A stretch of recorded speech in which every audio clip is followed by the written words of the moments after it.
For RCR TV, I'm Sean Kinney, and welcome to HetNet Happenings, where we take a look at all things DAS, small cell, Wi-Fi, and much more.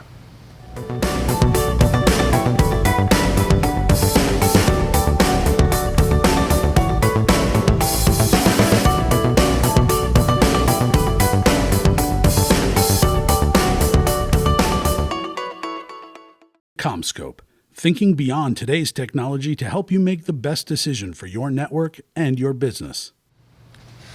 Welcome back to HetNet Happenings. We've got a great show for you today that does depart a little bit from the infrastructure angle. We're going to be talking about the next big thing in mobile networks, which is, of course, 5G technology. We recently had the opportunity to go up to Plano, Texas and visit the folks at Ericsson's Advanced Research Lab there to take a look at a 5G mobile test device. This video we're going to see is a part of our ongoing How It Works series produced by our editor Joey Jackson. Keith Shank, the director of the Advanced Technology Laboratory there, is going to walk us through the demo device. Let's take a look.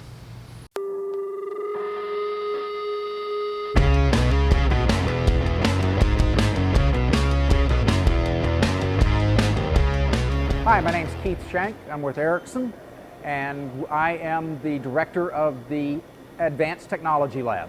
So at Ericsson, we're looking at what 5G might be in the future. 5G has not been defined yet. 5G starts definition around 2018. We see a product starting to come out around 2021. But we have to start looking at what we're showing. So I'm pleased to be able to show you the first 5G demonstration system in North America for Ericsson. What we're using right now is we're using a 200 megahertz wide channel at 13 gigahertz spectrum. I'm showing off 5.7 gig downlink speed. It's a TDD channel. So I'm showing off 5.7 gig downlink speed on this. By the end of the summer, we're going to have double that. We're going to have almost 10 gig of downlink speed because we're going to go to 400 megahertz. This is a basic OFDM channel. We're showing off MIMO 4x4 on the radio system. My radio base station is over in that direction, and this is my mobile. This might look like a really big mobile, but I want you to think back. My first HSPA mobile was a bus, an entire bus. My first LTE mobile were two 9-foot tall racks. It's coming down, and I can actually drive this around. So this is my first mobile unit that I'm able to show off. One of the things, you've got to look at what 5G is going to bring. More bandwidth, number one, is the important part, of course. Lower latency. The network design topology is going to change dramatically. The latency is going to drop from the 100 millisecond range to the sub 10 millisecond range. That's the idea. So this is a perfect concept for near real-time and real-time operations. What I'm also going to get is, like I said, the bandwidth, the extreme high power, but also the connectivity. 5G is not just for me to be able to download my videos faster, but it is for machine to machine and the network society. And that's what we're looking toward. What has to be built? This technology is going to be the tens of thousands of things connectable per network node instead of the thousands which we have in 4G today. That's what we have. My main base station hanging out here is basically, this is a prototype base station that is comprised of 4 radios built into it to get the 100 megahertz wide per radio. I'm using 2 today to give me 200 megahertz. And so I have my first indoor cell as well as my outdoor cell outside. Our network outside will be up in the summer, so we'll have that up and running for you to be able to come by and us drive this cart around the driveway, be able to show the bandwidth. Today's episode is brought to you by Telecom Careers, the #1 global telecom and wireless job board. telecomcareers.net. So now that we've seen a look at the test device up at the Plano offices, we wanted to dig a little bit deeper. We've got a great guest today. That's Dr. Håkan Andersson, who is the head of 5G product management for Ericsson. Dr. Andersson's joining us from Ericsson's corporate headquarters in Stockholm, Sweden. So thank you for getting on the video call with us. And Håkan, can you please explain to the folks at home how we move from a test device that works in a laboratory setting to an ultimate commercial rollout, which at this point I believe is slated for somewhere in the 2020-2021 timeframe? The trial is part of us verifying technology components as well as testing out technology parts from an implementation point of view. So say both from technology components like smart antennas, massive MIMO and those sort of say technology components, as well as implementation technology. And I think the reason why it is so big today is really that we are pushing the technology border. We couldn't build it smaller today because the technology wouldn't allow it. So part of really the next phases in the testbed is to take on new technology as they mature, so to say, independent of the 5G, and start using this one in the implementation, such that when it comes closer to real implementation, we would be at the cutting edge of technology at 2019, 2020. Because if it would be, so to say, utilizing 2015 technology by 2019, of course, it would be a little bit obsolete. So the test that we are building in a number of phases, which you saw in Dallas, is what we call the phase 1. And as we speak now, we are putting together the hardware for the phase 2, where we will both improve the capabilities as well as, so to say, shrink the components into smaller form factors, so that we can again test new technologies as they mature outside, so to say, independent of 5G. Okay. And then when it comes, and then when it comes to the next phase, what we call phase 3, that's really when we come close to commercial form factors in the radio technology side, and those will be then in the order of 2018 timeframe to be preparing for the 2019 launch. And Hakan, 2018 is really an operative date in the development of 5G. I know Ericsson and a number of partners are planning a larger scale demonstration at the Winter Olympics in Pyeongchang, South Korea. Can you tell us a little bit more about what to expect from that? 2018 is a good time to be coming close to these commercial form factors, because then we also would have the opportunity to showcase something really nice, both performance-wise, but also implementation-wise, at Korean Olympics, in Winter Olympics in Korea. And Hakan, regarding that Olympics demonstration, I understand that the product will not be commercial ready, but what can the folks expect that will be different from the demonstrations that are ready to go today?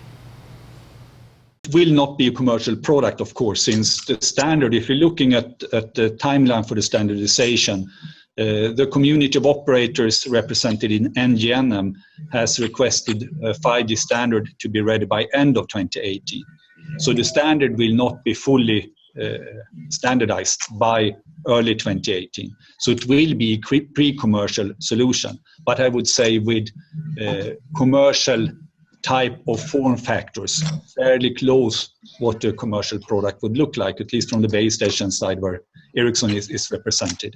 So it will be limited in number of users, I would say, since there is not fully commercial volumes, but it will be quite impressive when it comes to performance and the size of the equipment. And the 5G work that's being done up in Plano, Texas is just the tip of the iceberg for Ericsson. Hakan, I know the company has pursued a number of partnerships with industry and academic stakeholders. Can you tell us a little bit about those initiatives? There is a lot of, I would say, pre-commercial initiatives where they also collaborate with what would be our competitors in a later stage. But I think at this stage it's joining forces within the industry to drive the best possible solution for 5G. And for example, in Europe, we have what we call the METIS program and the 5G PPP. And within those, you have the normal, so to say, infrastructure vendors that you would see. You have device manufacturers, but you also have representatives of universities, as well as from operators, of course, and in this round also, for example, car manufacturers, because we see 5G is addressing a lot more than just the mobile broadband solutions. So with 5G, we have the intention of starting to address new segments outside the typical subscriber-based mobile broadband, such as the car industry and the vehicle and transport infrastructure, or smart grid, or any other, so to say, of these fantastic areas which we see starting to benefit from wireless connectivity. But outside of the METIS, we also have some collaboration with universities on a more bilateral basis. For example, we have signed a collaboration agreement with King's College in the UK, as well as with Dresden University in Germany. And when we talk about 5G, Hakan, the majority of us are thinking about the consumer applications of mobile broadband access, but there's a lot more to it than that. I know there's big ramifications for the connected and industry society line that Ericsson pursues, and one term I've heard that I don't fully understand is tactile internet. Can you please explain to us what the tactile internet is and how 5G would figure in? To transfer not only voice, text, and video, but as also the tactile skills of a person. We talked a little bit about robotic surgery, where actually you could do remote surgery from a person, a surgeon in one place on a patient in another. But it could be other things also, like remote control machinery, forest machinery, or mining machinery. And actually we have in Sweden, we have a program which we call 5G for Sweden. We're actually going to test by the end of this year these possibilities. So it actually is opening up to transfer a lot more of personal skills on the internet than we've seen before. So I think that is a really exciting part of 5G. And the implementation is, of course, big. I mean, from a workforce management and a possibility to transfer skills to places where it would not be available in other cases. So I think this is also quite fantastic of the 5G. Hakan, thank you so much for joining us today on HetNet Happenings. We really appreciate your time. And 5G is a topic that we've looked into quite extensively in the past. If you're interested, I'd encourage you to access the archived issues of this show by way of the RCR TV website or also on the RCR Wireless News YouTube channel. And for the latest and greatest in daily telecom, IT, and ICT news, you can visit us at rcrwireless.com. To get those news items delivered directly to your inbox, please sign up for our daily e-news blast. For RCR TV, I'm Sean Kinney, and thanks for tuning in to HetNet Happenings. HetNet Happenings is a production of RCR TV. To reach Sean Kinney or to suggest a show topic for HetNet Happenings, you can reach Sean at skinney@rcrwireless.com. On Twitter at Sean Kinney RCR. To find out more about the latest in HetNet and all things wireless, dig into rcrwireless.com.